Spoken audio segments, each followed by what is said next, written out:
Bienvenidos a esta nueva charla sobre arte y espiritualidad. Soy el padre Javier Alvarado y en esta oportunidad hablaremos sobre el artista francés Christophe Baron y especialmente de su obra titulada Jesús el Hijo. Christophe Baron es un pintor, ilustrador y escritor contemporáneo. Nació el 8 de junio de 1972 en Le Blumenil, Francia. Actualmente vive y trabaja en Estrasburgo, una ciudad de Francia que queda muy cerca a la frontera con Alemania. Pero su actividad lo lleva a dividir su tiempo entre Estrasburgo, Marsella y Beirut, fundamentalmente. También ha presentado trabajos en el Reino Unido, Hungría, Alemania, Estados Unidos. Se formó en una familia de cristianos protestantes de una línea llamada los Darbistas. El nombre se debe a su fundador, John Nelson Darby. El darbismo interpreta la Biblia lo más literal posible y exige un compromiso muy estricto a sus miembros, como por ejemplo, se pide el rechazo al contacto con otras religiones y también se pide abstenerse de participar en política. Ser parte de este grupo influyó que Baron leyera la Biblia entera de principio a fin 5 veces desde su juventud. Por tanto, tiene mucha familiaridad con la Sagrada Escritura y no deja de maravillarse de la fuerza narrativa de los relatos bíblicos. A los 20 años de edad, decide hacerse un creyente católico. Después de recibir el acompañamiento espiritual de los padres dominicos y de recibir la catequesis correspondiente, fue bautizado en 1992. Y el cambio de confesión de fe lo expresa en su nombre artístico, Christophe, que es la formación de dos palabras, Christ, Cristo, y off, como en inglés, apagado, fuera, Christophe, expresando así la ruptura con su confesión cristiana darbista. Esto evidencia una ruptura bastante frontal y pública además. Su interés en la iconografía lo ha llevado a trabajar de manera ascendente para muchas iglesias católicas. Por ejemplo, es autor del retablo de la iglesia de San Gregorio en Ribeauvillé. Aquí nos muestra una pietà combinando lo antiguo con lo contemporáneo. También hizo un trabajo para el presbiterio en la iglesia de San Pedro y San Pablo en Ilhausen. Aquí se puede ver la intención que tuvo de hacer una obra en armonía con los vitrales de la iglesia, tanto en el color como en la verticalidad, como en las líneas que imitan el plomo de las vidrieras de las ventanas de los vitrales. Se trata de una escena de la crucifixión en el instante mismo en el que Cristo acaba de morir. También tiene obras de arte en la iglesia de San Elías, en Beirut. Aquí tenemos una de ellas. La escena central es el relato de Jesús frente a la mujer adúltera que querían apedrear. Mantiene el estilo de pintar imitando vitrales. Este interés por dedicarse al arte sagrado lo hubiera tenido muy limitado en el círculo protestante darbista al que pertenecía, porque entre ellos está prohibida la representación de imágenes sagradas. Este repaso por algunas iglesias católicas en las que hay trabajos suyos ya nos muestra que se trata de un artista que se ha ido ganando su lugar y su prestigio. De hecho, hay mucho más iglesias donde tiene trabajos, pero solamente hoy mostramos algunas de ellas. A Christophe Baron le encanta narrar historias. Este es un dato fundamental para aproximarse a su arte pictórico y entenderlo. Él dice, la vida es una sucesión de historias unidas por un hilo. Byron combina su talento de pintor con el de ilustrador y el de escritor. Como ilustrador, manifiesta que es un apasionado por los cómics. Eso se puede apreciar en su álbum Los Animales, publicado en el 2016. Dentro de su interés narrativo, publica novelas de detectives. Su primera novela de este género se llama Rosa de Plata. Fue publicada en el 2013, una historia de un crimen que tiene como escenario inicial la ciudad de Marsella y luego la historia sigue en San Petersburgo. Byron se interesa mucho por los thrillers, la mafia, los juegos de azar, presenta situaciones de intriga, sospecha, misterios, asesinatos. Todo esto se encuentra frecuentemente en sus obras, aspectos que también estarán presentes en sus pinturas de temas bíblicos. En una entrevista, Byron dijo, abro comillas, la pintura es mi actividad principal, pero sobre todo me fascina la narración de cuentos, ya sea transmitida por la palabra o por la imagen.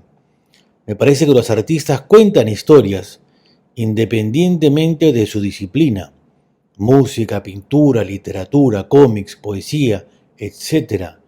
Me gusta contar historias divertidas, sagradas, de detectives, lo que sea. En la pintura me he interesado por la iconografía, específicamente por los iconos de escenas múltiples, con una escena central y episodios en la periferia que explican la imagen principal. Esta antigua forma de iconos anuncia cómics, al menos así es como creo mis obras. Cierro comillas. Aquí tenemos un ejemplo a lo que Byron se refiere. Tenemos esta imagen central de estos dos santos rusos, Boris y Gleb. Ambos son hermanos. La historia de sus vidas se remonta a la Edad Media. Eran dos personas muy piadosas que tenían a un hermano más que los quería matar para quedarse con la corona del ducado de su padre. Esta historia se narra en la periferia del cuadro. Si supiésemos bien los acontecimientos, podríamos reconocer las escenas en las que Boris y Gleb aceptan con mansedumbre no pelearse contra su hermano, inspirados por lo que la Biblia dice. Abro comillas, si un hombre dice amar a Dios pero odia a su hermano, es un mentiroso. Cierro comillas. Fueron dos grandes santos que calaron en la piedad de un pueblo ruso que recién estaba en proceso de seguir la fe cristiana. Y la historia de sus vidas estaba siempre a la vista a través de esta narrativa iconográfica. Todo lo dicho nos lleva a entender cómo Byron se inspiró para él también desarrollar una pintura narrativa. No se trataba de algo nuevo como propuesta, puesto que ya existía en ese formato en diversos iconos antiguos. Esa manera de componer el cuadro era para él lo mismo que hacer una tira cómica, y esa mezcla fue lo que Byron terminó haciendo. Por eso va a componer muchas de sus pinturas a partir de esta idea, la de presentar historias bíblicas con imágenes que parecen sacadas de historieta de difusión popular. De esta manera, Byron hará su propia versión de narraciones del Evangelio desde un lenguaje gráfico simple y popular, para ofrecer un contenido profundo y evangelizador. Es una idea que también la aprende de las parábolas del Evangelio, historias que combinan la sencillez de un relato con la profundidad de una enseñanza. Lo que aparentemente es simple termina siendo muy rico y complejo. En el titular de un artículo hablaron de él como pintor de literatura. porque expresa las palabras desde el lenguaje pictórico. En esta obra vemos a Jesús con los recién casados en la boda de Caná. Jesús está saludando al esposo mientras la esposa parece haberse dado cuenta que se ha acabado el vino. Los tres personajes están unidos a través de las manos, símbolo de la unión matrimonial bendecida por la presencia de Jesús.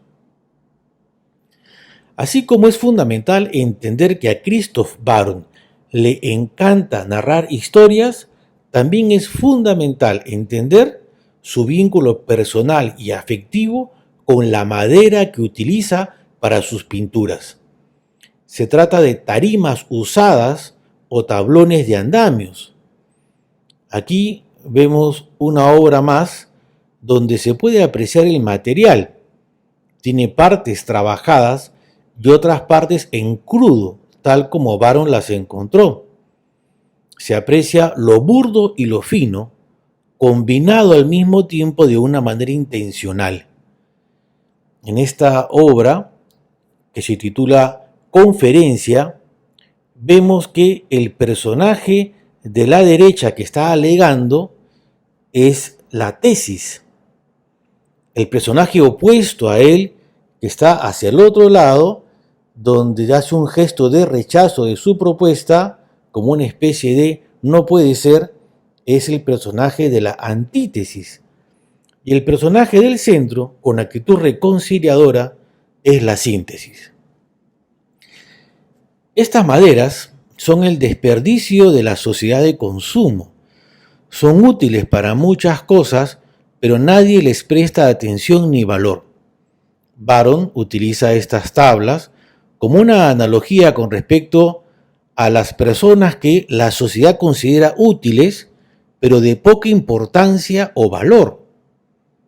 Al trabajar esta madera usada, al pintarla y revitalizarla, Baron logra sacar a la luz no solo un material, sino especialmente a las personas que han trabajado en esas tablas y que desconocemos sus nombres, pero son una clase obrera, trabajadora, a la que Baron nos invita a valorar como se merecen.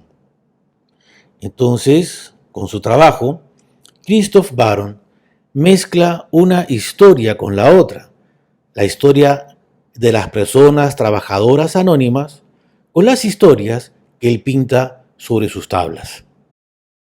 Baron se considera el siguiente eslabón de esa misma cadena de gente trabajadora.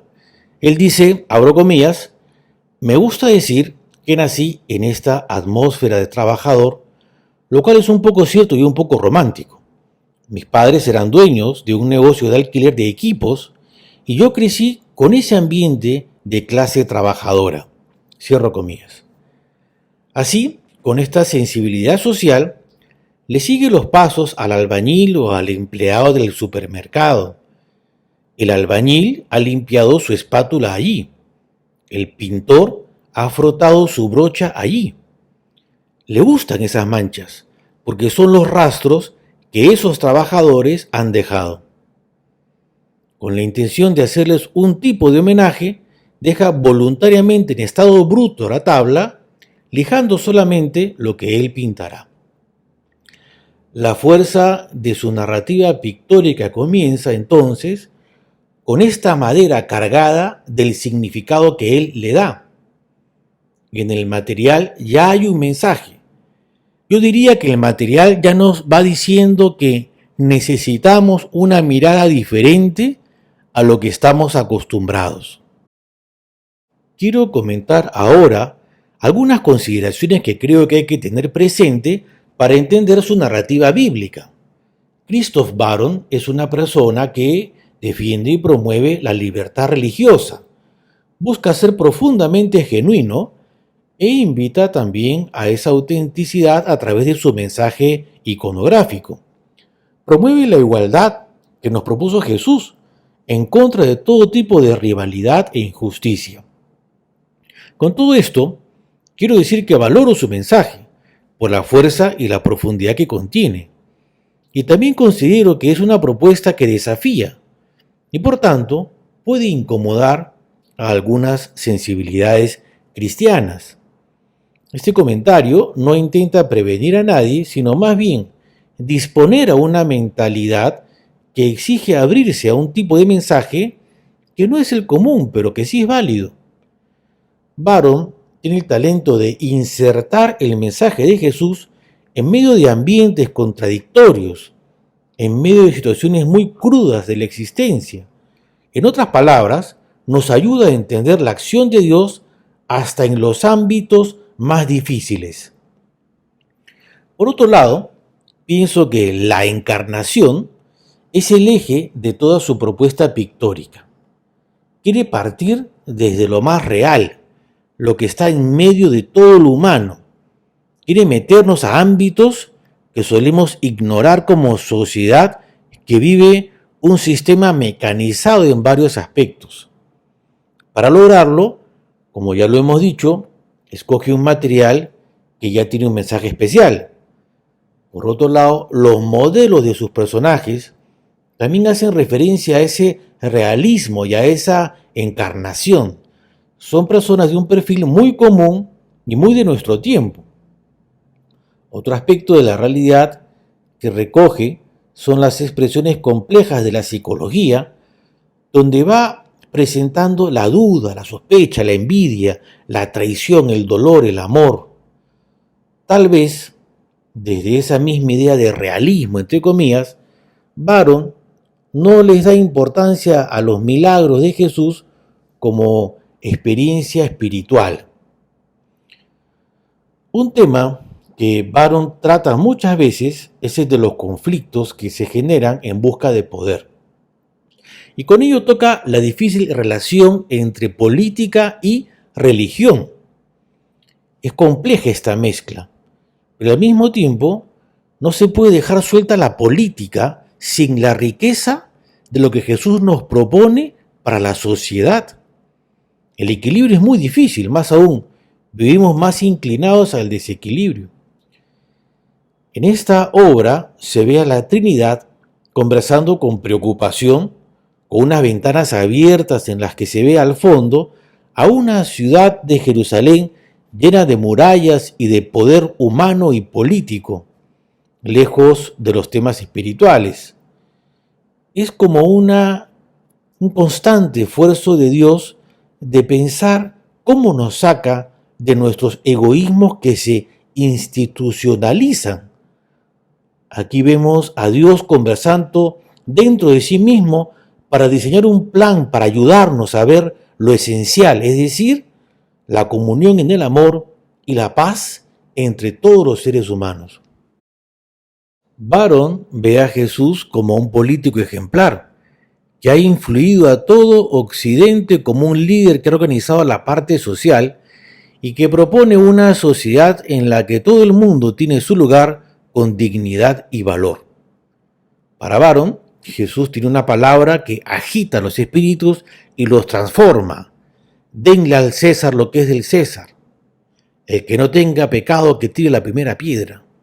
Frases de Jesús. Para Barron, la mente política de Jesús tenía metas mucho más grandes que el poder. Esta manera de pensar se refleja en la escena de la multiplicación de los panes, que tiene un sentido mayor que un simple milagro, en palabras de Barron estoy hablando.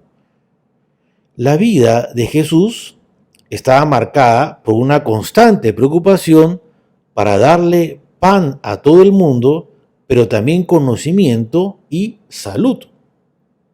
Y aquí leo una frase suya que digo literalmente, abro comillas: el propósito único de los milagros es de promover una visión colectiva y gentil de la sociedad. Cierro comillas. Un detalle de la escena central que quiero resaltar es que las aureolas, tanto de Jesús como las de las personas, coinciden con la misma redondez que tienen los panes. Es una manera de decir que la santidad se alcanza viviendo la caridad y la comunión. Jesús nos invita a la comunión y a estar sintonizados con su pensamiento y sus sentimientos, pero solemos estar desfasados de lo que Él piensa y hace. Jesús dijo eso explícitamente una vez, abro comillas, mis pensamientos no son sus pensamientos, cierro comillas.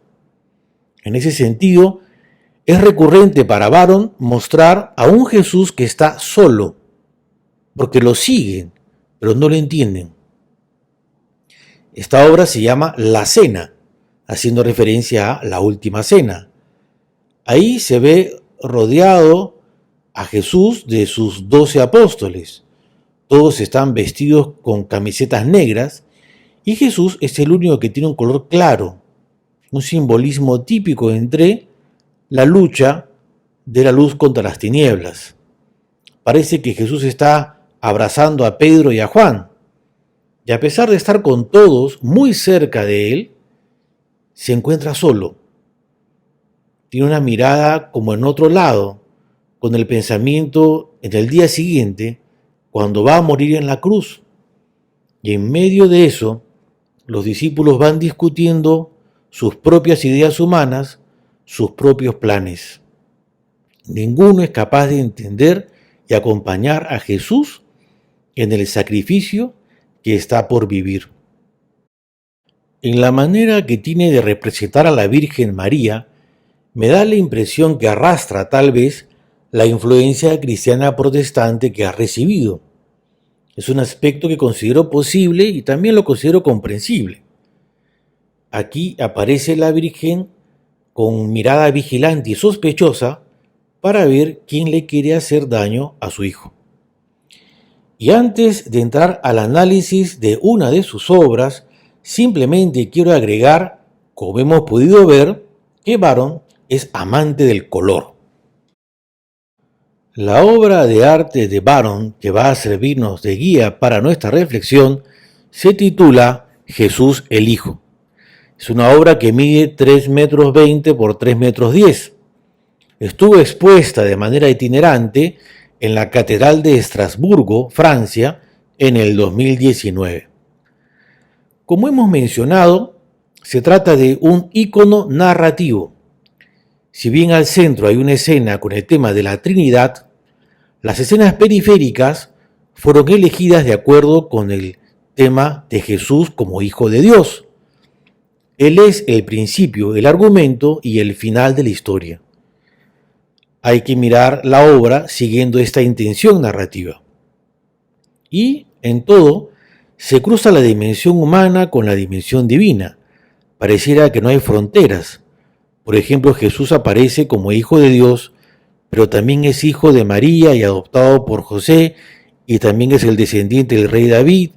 Hay una carga de significados en la persona de Jesús como hijo. Los títulos de cada escena fueron escogidos por Barron. Él mismo puso un croquis al lado de su obra de arte especificando cada título. La escena central es la Trinidad. Esta imagen es el punto de partida de la historia narrativa. De las escenas periféricas, la escena superior a la imagen central es la primera. Es como si el reloj de manecillas marcase las 12 del día y luego sigue avanzando en ese sentido del reloj. Es así como debe continuar la lectura iconográfica que nos propone Barron. Entonces ahí tenemos los títulos de toda la obra que iremos repasando luego poco a poco cada escena con su respectivo título. Para esta escena, Barron se inspiró en el ícono ruso de la Trinidad de Andrei Rublev. A partir de ahí, creó libremente una representación con sello propio. En torno a la mesa, los tres hablan con amor, amistad y atención unos por otros. Los tres se escuchan y se entienden. Esta va a ser una experiencia muy distinta a la que se ve en las demás escenas periféricas del cuadro, en donde el común denominador tiene el toque de la sospecha, la inseguridad, la sorpresa, la falta de comunión. la obra expresa la difícil vida en este mundo a donde Jesús vino a cumplir su misión. El tema del que hablan está simbolizado en la mesa, que tiene como soporte un gran cáliz, el símbolo del sacrificio de Cristo, que no solamente fue en la cruz, sino en toda su vida en este mundo vivió un sacrificio, como se verá en las diferentes escenas periféricas. En esta escena se ve a Jesús como protagonista, porque Él está hablando de lo que va a pasar. Lo hace con serenidad, pero todo el ambiente está pesado. La descripción que Barron hace de esta escena es la siguiente, abro comillas. En el centro está el padre que tiene su mirada fija en el hijo que lo abandonará pronto. A la izquierda, el hijo tiene una mirada confiada sobre el Espíritu Santo, abrazando su destino. Finalmente, el Espíritu Santo mira la copa amarga. Él conoce las dificultades de la vida, sabe que el hijo perderá al padre. Cierro comillas. Para mencionar algunos elementos que Barron utiliza para representar iconográficamente a la Trinidad, vemos que los tres tienen los cuerpos delgados, alargados y con una edad común en torno a los 30 años. Toda la obra no permite reconocer un color especial para cada persona de la Trinidad, porque en todas las escenas se utilizan 4 colores enteros muy definidos, que son el dorado, el rojo, el marrón y el negro.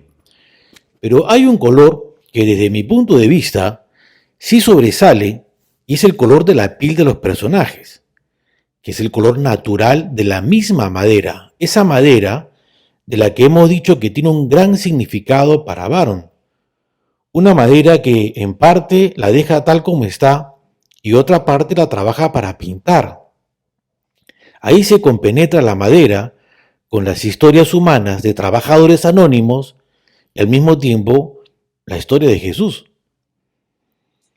Considerando que toda la obra se titula Jesús el Hijo, la primera escena periférica es la de Jesús en medio de 2 relaciones paralelas entre padre e hijo. Abraham con su hijo Isaac están a su derecha y David con su hijo Salomón están a su izquierda. Barron presenta estas relaciones de padre-hijo en conflicto, en contraste con la relación que Jesús tiene con su padre. Esta escena nos mete a una interpretación política de la historia bíblica. Es importante aclarar que Barron hace una nueva y propia narrativa de los personajes escogidos, porque en la Biblia nunca sale que Abraham quiso matar a su hijo Isaac, ni que Salomón quiso usurpar el trono de David, su padre, aunque Absalón, el hijo de David, sí lo intentó. Barron hace una lectura a su manera del Antiguo Testamento, ofreciendo un resumen de cómo la búsqueda de poder ha llevado a lo largo de los siglos a muchas situaciones extremas en medio de un pueblo fundado por Dios a partir de Abraham. En vez de nutrirse de una experiencia espiritual, es una historia llena de violencia, lejos de lo que Dios quiere. En medio de este pueblo dividido por temas políticos, manipulaciones, traiciones, asesinatos, etc., Jesús aparecerá en la mitad de esta historia, en medio de una gran tensión difícil que le toca resolver. Fijémonos que la figura de Cristo está justo al centro con una postura de sentir la presión de lado y lado. Ese ya es el cáliz que le toca beber. En la siguiente escena, Barron representa la Anunciación y presenta a María como una mujer joven y pobre que, en ese momento, ya tenía una vida organizada con José, un hombre bueno. Para Barron, la vida de María está marcada por una sumisión a proyectos que van más allá de ella misma y por eso vive sin la capacidad de tener el control de su vida. Esta es la escena titulada El ángel y José. Byron presenta a un San José como una persona bastante común que no tenía toda la fe que María sí tenía. A pesar de todo, también le pone una aureola sobre su cabeza. El ángel tiene un trato de mucha confianza con José, como un diálogo entre amigos. Más que una revelación divina, es un esfuerzo del ángel por tratar de convencer a José que entienda que esto es lo que tiene que hacer porque Dios lo quiere. Lo invita a que piense bien aquello de marcharse y dejar a María sola al enterarse de que ella estaba embarazada. José tiene que aceptar que es padre de un hijo que él no ha traído al mundo. Ahora sigue la escena de la visitación. Isabel, María y José son tres santos muy de este mundo, muy de nuestro tiempo, personas de escasos recursos también. Entre las dos mujeres hay una fuerte sintonía por la maternidad y la experiencia espiritual, pero a pesar de todo, José no ha sido capaz de superar sus dudas. Le sigue pareciendo difícil que ese hijo que está esperando María sea obra del Espíritu Santo. Esta escena se titula El nacimiento de Cristo. Nosotros la titularíamos La adoración de los Reyes Magos. Aquí aparecen los Reyes Magos como tres personajes con rasgos asiáticos, tal vez siguiendo aquello de personas venidas de Oriente, como dice la Escritura. Están vestidos con unas prendas que muestran que son gente importante y al mismo tiempo se nota que son personas misteriosas. Y todo viene siendo como si esa historia estuviese pasando en nuestro tiempo en algún lugar del mundo. José sigue mirando con sospecha. Esto le parece rarísimo. En vez de entenderlo como una señal espiritual, parece que piensa al revés, es decir, todo esto puede evidenciar que este niño es el hijo que María ha tenido con algún señor importante. Aquí yo veo reflejada la típica duda de los protestantes, la de no creer que María solo tuvo un hijo y fruto del Espíritu Santo. Para Byron, ella, María, era buena madre para Jesús y resistió todas las dudas de José. Esta escena se titula La presentación en el templo, cosa que no va porque la presentación en el templo sucedió a los 8 días que Jesús había nacido. Por eso es que este título no nos calza para esta escena. Más bien el título sería Jesús en el templo a los 12 años. Jesús está con sus padres después de haber demostrado su sabiduría a los maestros de la ley. Y aquí Jesús aparece señalando un pasaje bíblico con el que podría referir a que debía estar en la casa de mi Padre. Es el momento en el que Jesús evidencia su conciencia de que es hijo de Dios. Y al ser consciente que es el hijo de Dios, también encuentra en la Sagrada Escritura que su vida es una vida para beber un cáliz, el cáliz del sacrificio, lo cual lo muestra inquieto.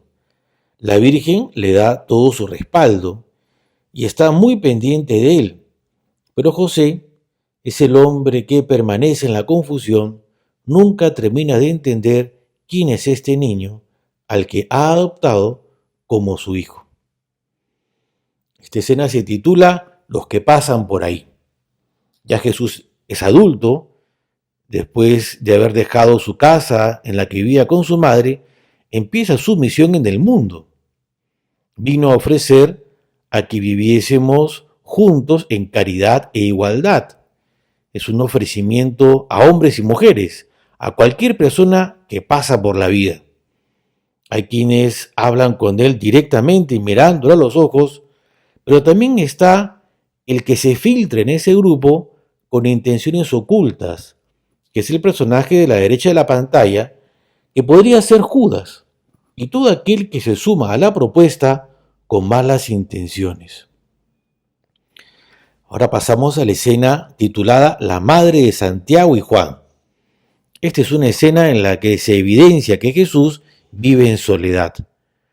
La madre de los discípulos, Santiago y Juan, tal como cuenta la Biblia, tiene una conversación con Jesús en la que busca un favoritismo político porque ha escuchado que él, Jesús, está hablando de un reino, el de Dios, y ha visto la poderosa influencia que Jesús tiene en las multitudes. Lo ve como un revolucionario y un líder político.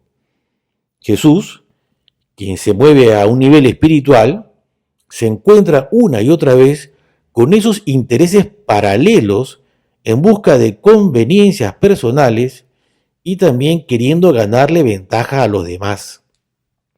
Para Byron, este es un símbolo de nuestra propia vida en la que nos pasamos discutiendo por carreras, títulos, dinero y perdiendo la vida real, la que nos propone Jesús.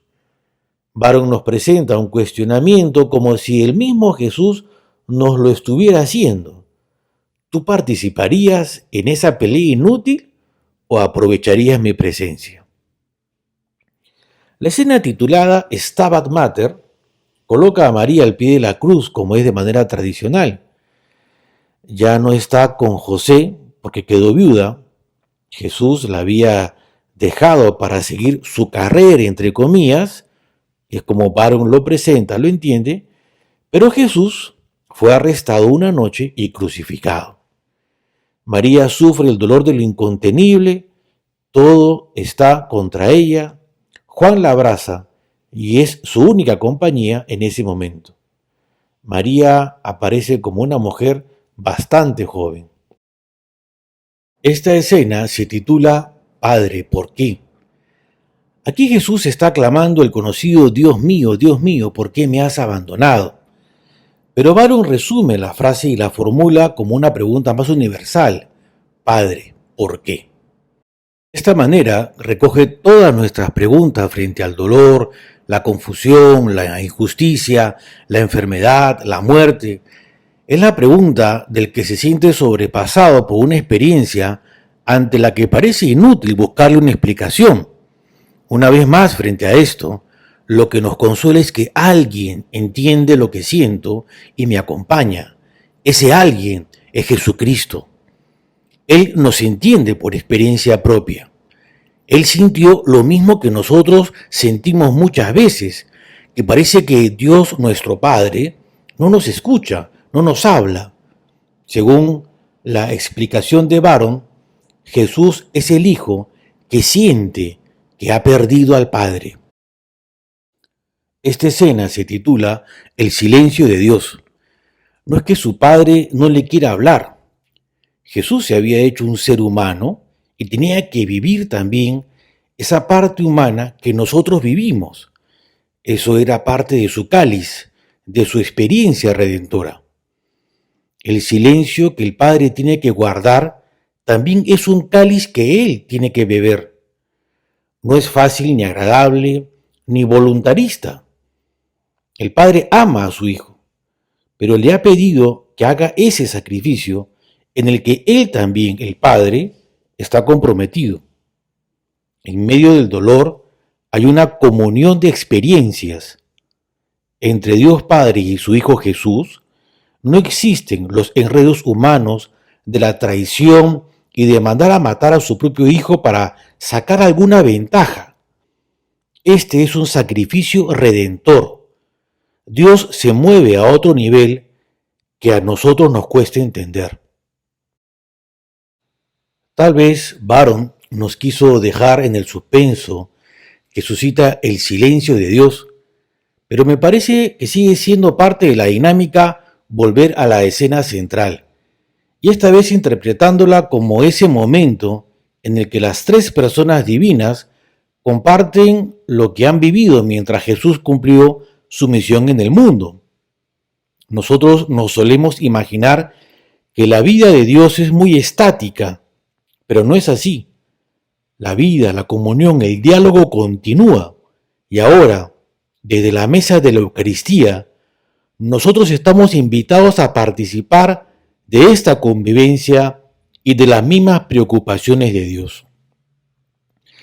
Tal vez podemos creer que Jesús vino al mundo y las cosas siguieron iguales, que siempre sigue pasando lo mismo: guerras, luchas de poder, traiciones, robos, mentiras, enfermedades, injusticias, etc.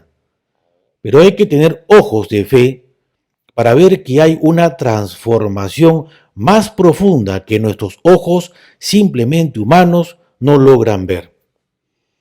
Con todos estos elementos, ya cada uno de ustedes puede hacer su propia narrativa a partir de la propuesta que nos hace Christoph Baron. Muchas gracias. Hasta la próxima.